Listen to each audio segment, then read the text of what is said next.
Quero ler 3 referências básicas.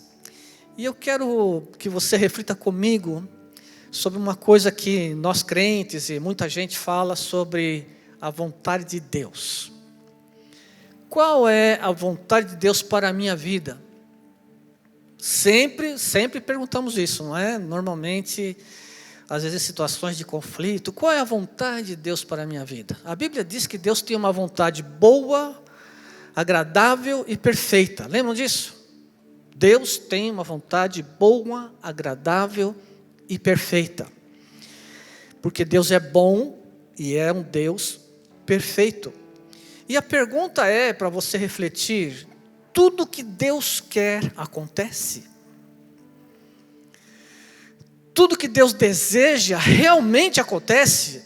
Aí nós vamos dizer, afinal, Deus é o Deus Todo-Poderoso, Ele pode todas as coisas, ninguém é maior do que Ele, ninguém tem mais força do que Ele.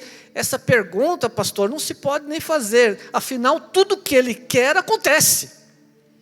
Afinal, tudo que Deus deseja realmente acontece. E a vontade dEle para a minha vida? Qual será? Será que a vontade dEle vai acontecer em minha vida? Então eu quero ler rapidamente com vocês, pensando sobre a vontade de Deus. Iniciamos lá no Antigo Testamento, em 1 Samuel 8, na história dos antigos judeus, numa fase de transição daquele povo. O profeta Samuel estava exercendo seu ministério, foi o último juiz, o primeiro profeta. A escola de profetas começou a surgir com Samuel, e o povo enfrentou várias guerras, vários problemas, várias dificuldades. E aqui em Samuel 8 ele já está velho, e o seu ministério está encerrando. E um pedido interessante acontece aqui, 1 Samuel 8:1. Quando envelheceu, Samuel nomeou seus filhos como líderes de Israel. Seu filho mais velho chamava-se Joel e o segundo Abias. Eles eram líderes de Berseba, mas os filhos dele não andaram em seus caminhos. Eles se tornaram gananciosos, aceitavam suborno e pervertiam a justiça. Versículo 4, para você começar a observar bem. Por isso, todas as autoridades de Israel reuniram-se e foram falar com Samuel em Ramá.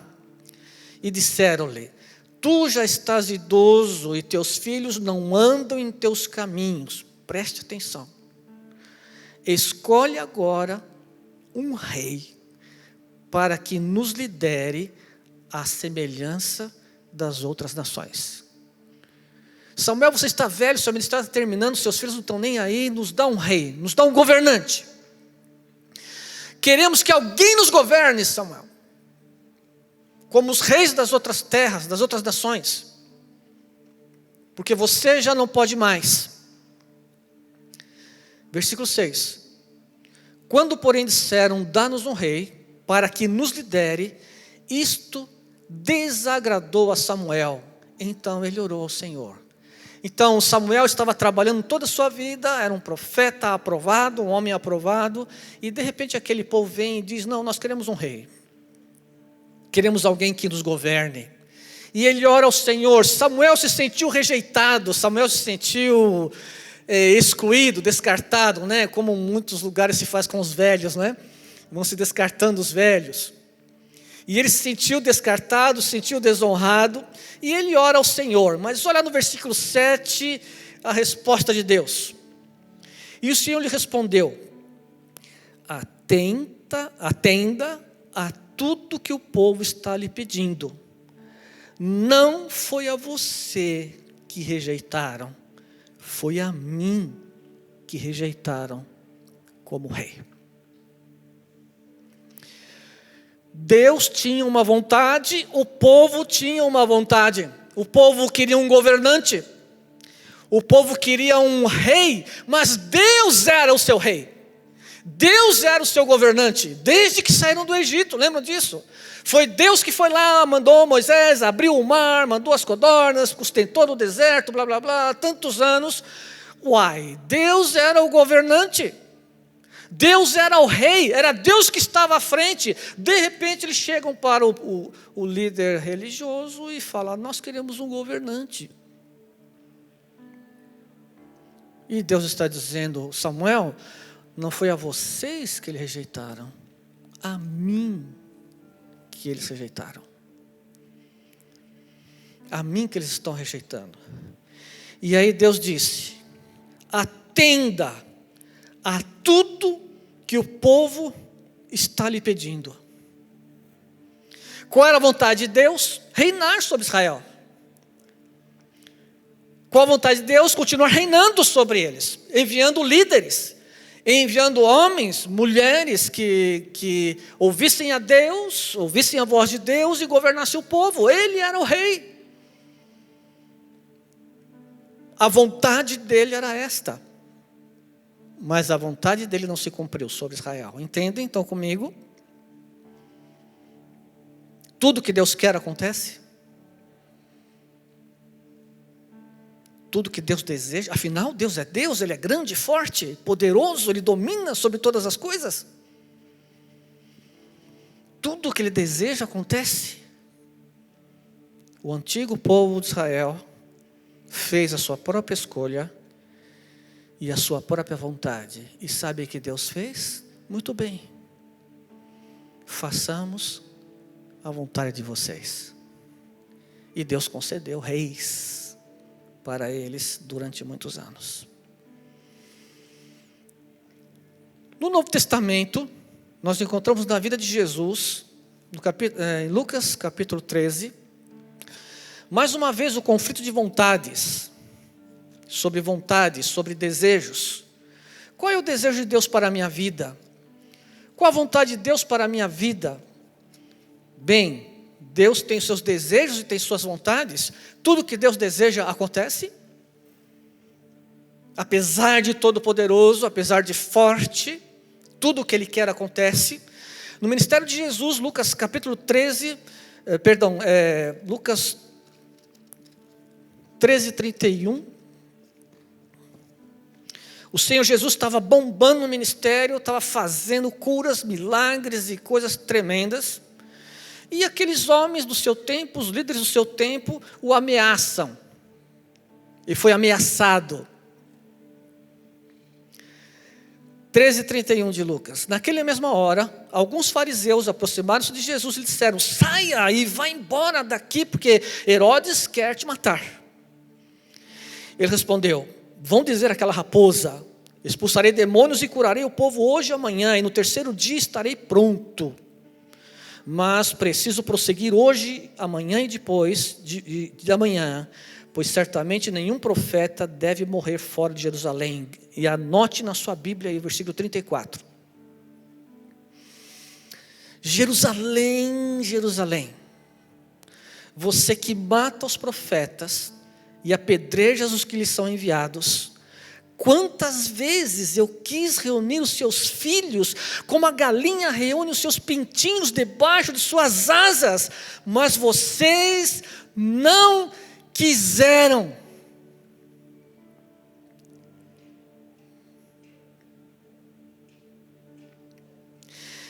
Eis que a casa de vocês ficará deserta. A figura é linda. Vocês, a maioria são da cidade, mas acho que andaram no interior, né? E não sei se já viram essa figura da galinha com os pintinhos debaixo das asas. Certa vez eu viajei em uma determinada cidade, era um lugar de calor, mas fez muito frio, e era um lugar de mato, né? E tinha umas galinhas lá. E tinha uma galinha que tinha os pintinhos grandões, eram os pintinhos de adolescente já. E a galinha, e ela abria as asas assim, e os pintinhos não cabiam mais debaixo das asas dela, eram muito grandes. Mas é uma figura linda, por que a galinha faz isto? Estamos aprendendo com as galinhas hoje. Ela faz isso porque ela ama. E ela quer proteger os pintinhos. E Jesus clama: Jerusalém, eu te mandei profetas, eu te mandei líderes, eu mandei homens espirituais atrás de você. Jerusalém representava a nação inteira. Eu mandei homens escolhidos para você. Eu queria te proteger. Jerusalém representa a nação. Eu queria te proteger como a galinha faz com os pintinhos. Eu queria ter você debaixo das minhas asas, Jerusalém, mas você não quis.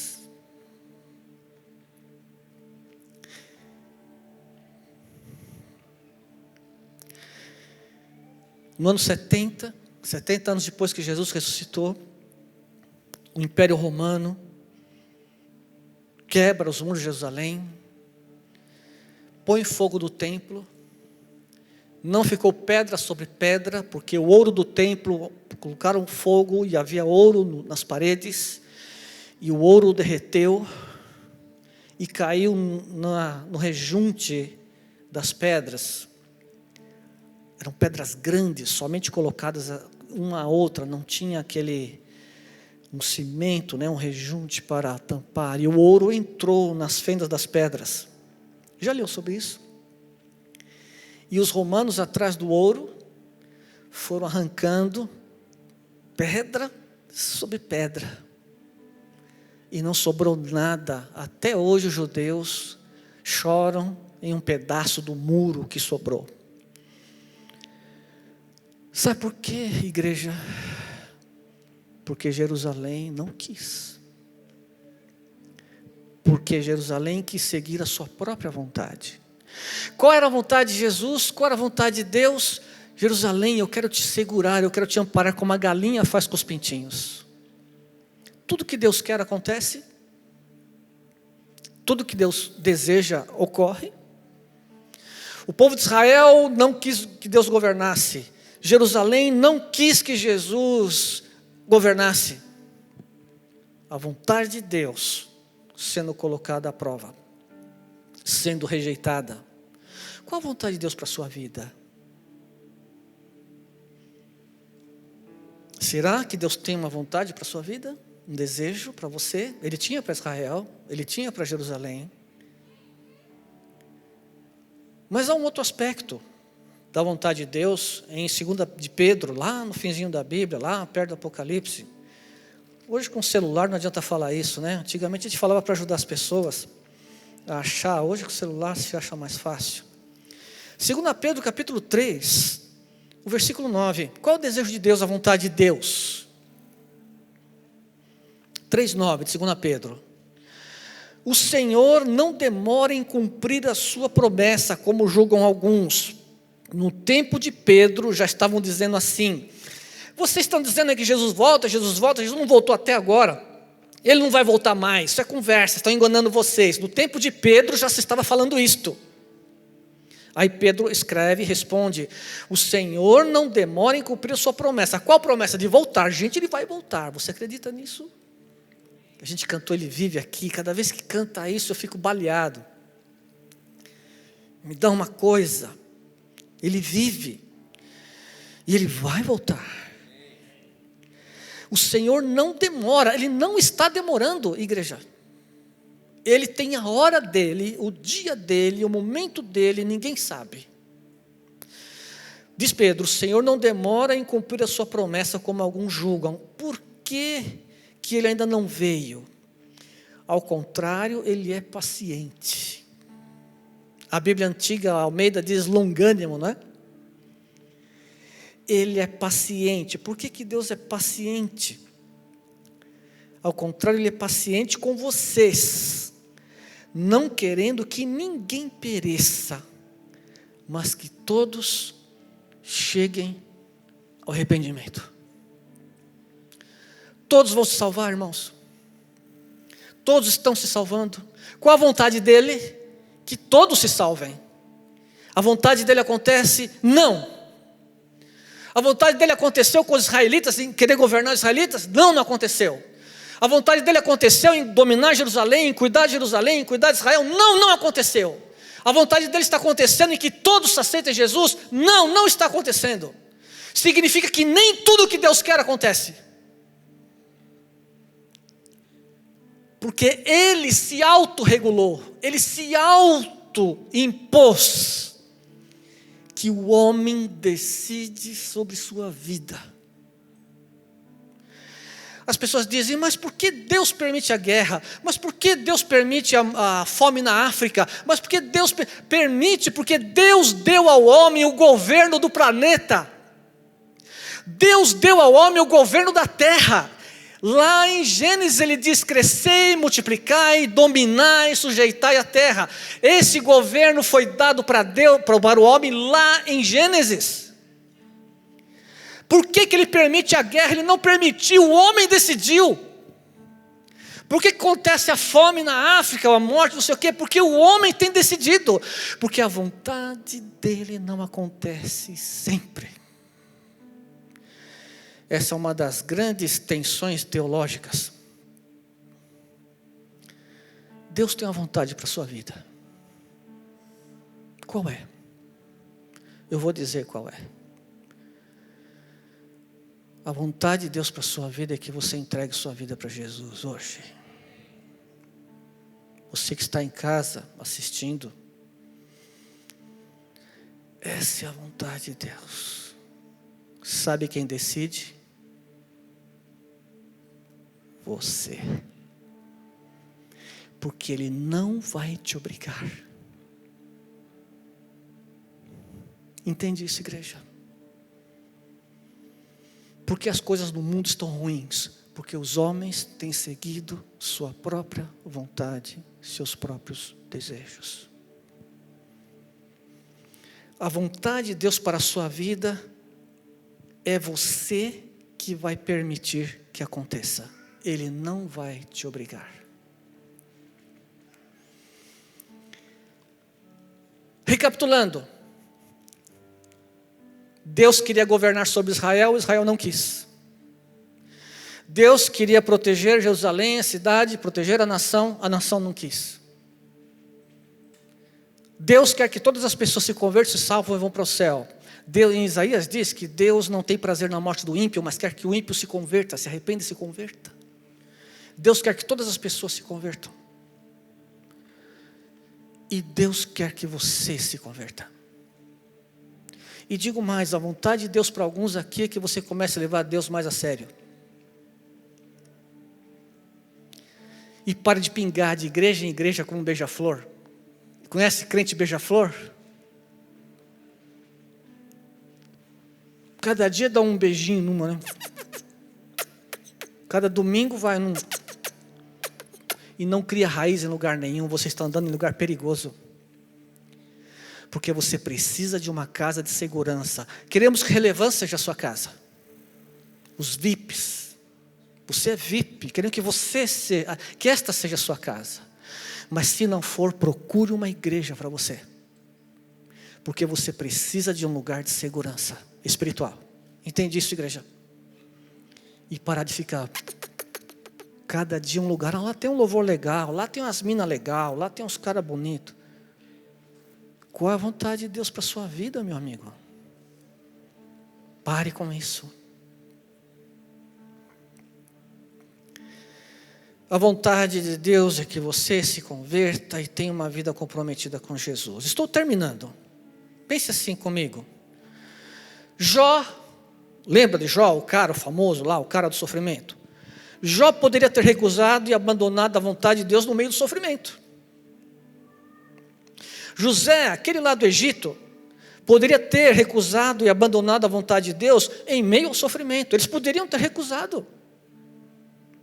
Moisés poderia ter recusado a vontade de Deus e ter usufruído dos poderes do Egito, porque ele era príncipe do Egito. Jesus no jardim podia ter recusado a cruz, porque ele disse: Pai, passa de mim essa hora aí, que esse negócio é muito difícil. Mas não faça a minha vontade, mas a sua.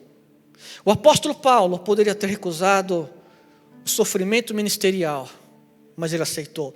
Todos aceitaram, todos passaram e todos foram vitoriosos. Estamos falando deles aqui hoje, para a edificação da sua vida. Deus, o Todo-Poderoso, pode controlar o céu, a terra. O Senhor controla as estrelas, o Senhor controla o mar, o Senhor controla a vida e a morte, mas Deus não controla o seu coração. Ele não quer fazer isto. Porque Ele quer ser amado de livre vontade do homem.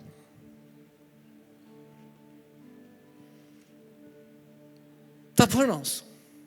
Acabou.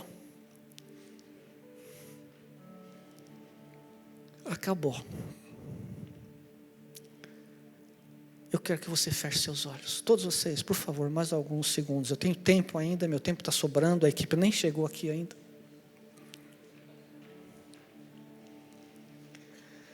Eu queria que os voluntários ficassem alertas, porque eu quero perguntar para você. Eu quero que você ore. Talvez você já aceitou Jesus, mas tem alguém que não aceitou. E eu quero que você ore por essa pessoa. Eu quero que você comece a orar: Senhor, salva a gente aqui. Senhor, mova-se no coração de alguém aqui, Senhor. E a luz me impede de ver todos vocês. Mas eu quero perguntar: você quer entregar sua vida para Jesus hoje? E receber a salvação e o perdão dos seus pecados? Ele não vai te abrigar, é você que decide. Se tem alguém, levante a mão, porque alguns dos nossos irmãos vão lá orar com você. Tem alguém? Talvez todos aqui já tenham feito essa decisão. Tem uma mão aqui à esquerda, glória a Deus, Deus te abençoe. Talvez todos já tenham feito, talvez falte você. Você decide. Jesus já foi à cruz e já resolveu, mas é você que dá o passo. Tem mais alguém? Eu não posso demorar muito.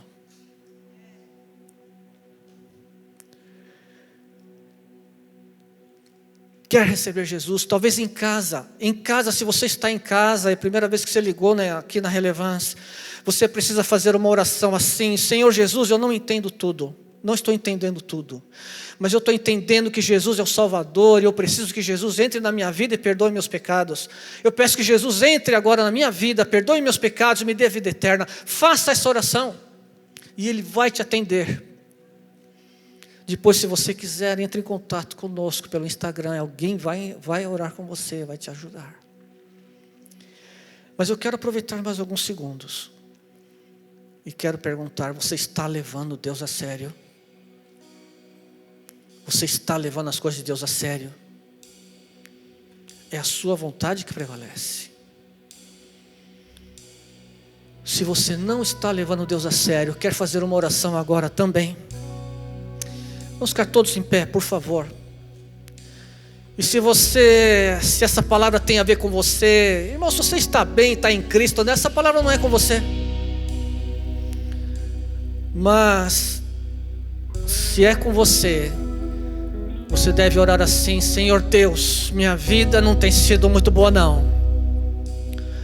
Não tenho dado por caminhos muito bons não. E eu não quero andar fora dos teus caminhos.